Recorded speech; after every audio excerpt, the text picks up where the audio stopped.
1945 সালের July British government ওয়াজ changed.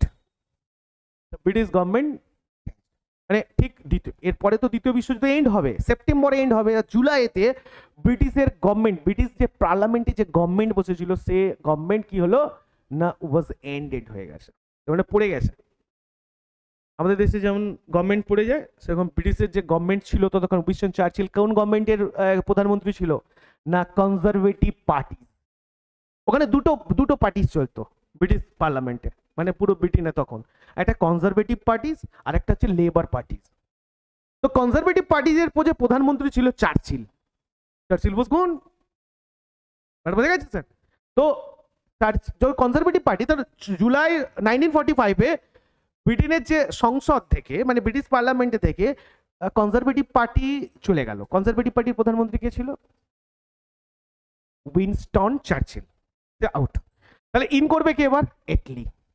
Labour party ঢুকেছে, তো ব্রিটিশ পার্লামেন্টে কে ঢুকে গেল? Labour party. লেবার পার্টির প্রাইম মিনিস্টার কে হবে না Clement Attlee. Clement Attlee, clear? এবার ক্লিমেন্ট অ্যাটলি যখনই ভারতে ঢুকে গেল, মানে তখন কিন্তু দ্বিতীয় বিশ্বযুদ্ধ এন্ড হয়নি, দ্বিতীয় বিশ্বযুদ্ধ এন্ড হয়নি। তার আগে ক্লিমেন্ট অ্যাটলি ভারতে as a president prime minister হয়ে বিজনেস সংসদে বসে গেছে। এরপরে sir second world war end date হচ্ছে কত সালে? 2 September 1945 second world war and.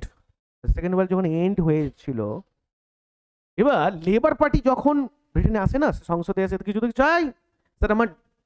এবার দেখো যে কোনো পার্টি যখন আসে সে তার ভালো কাজ করতে শুরু করে, আর লেবার পার্টি যখন আসে ক্লিমেন্ট অ্যাটলি বলছে আরে আমি তো দেবো তোমাকে স্বাধীনতা, তো তোড়জোড় করো আমি তোমাকে। ক্লিমেন্ট অ্যাটলি মানে খুব তাড়াতাড়ি অ্যাজ সুন অ্যাজ পসিবল চেয়েছিল, wanted, Clement Attlee wanted to transfer the power to India as soon as possible.